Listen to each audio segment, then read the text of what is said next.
still resound through the legacy of a timeless hymn.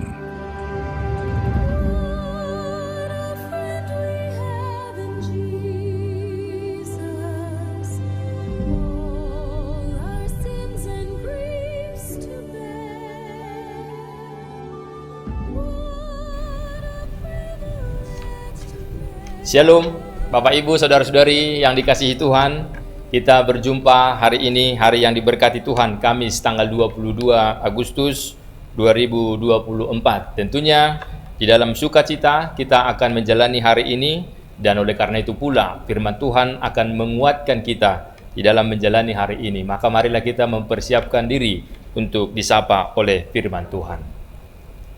Kasih karunia dan damai sejahtera dari Allah Bapa dan dari anaknya Tuhan Yesus Kristus kiranya menyertai hati dan pikiranmu. Amin.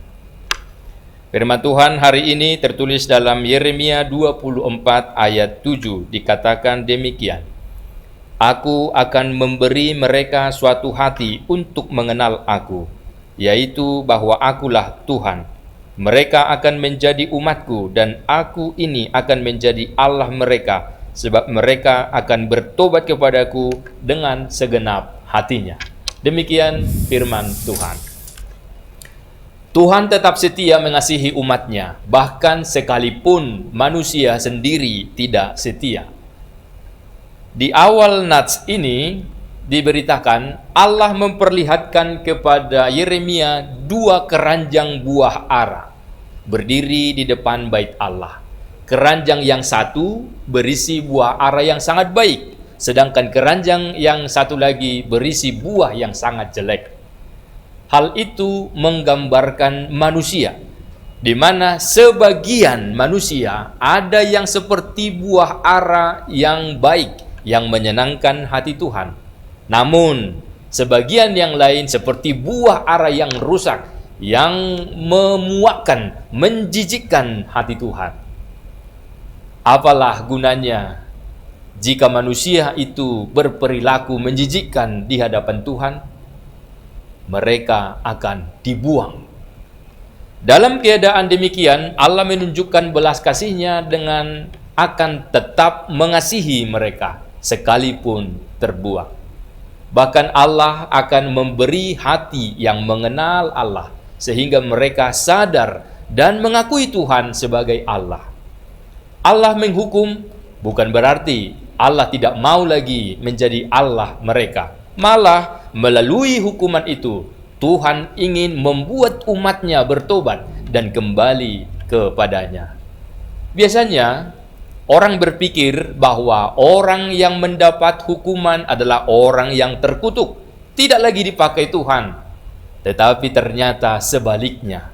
Sebagaimana disebut dalam Ibrani 12 ayat 6 menyatakan Tuhan menghajar orang yang dikasihinya.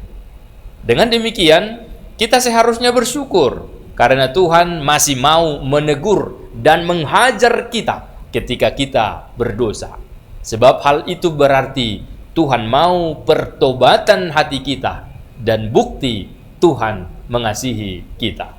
Sebab jika Tuhan membiarkan kita terus berjalan di dalam dosa tanpa teguran, itu berarti Tuhan sudah tidak peduli denganmu.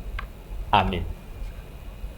Terpujilah Allah yang maha baik karena Engkau menegur kami.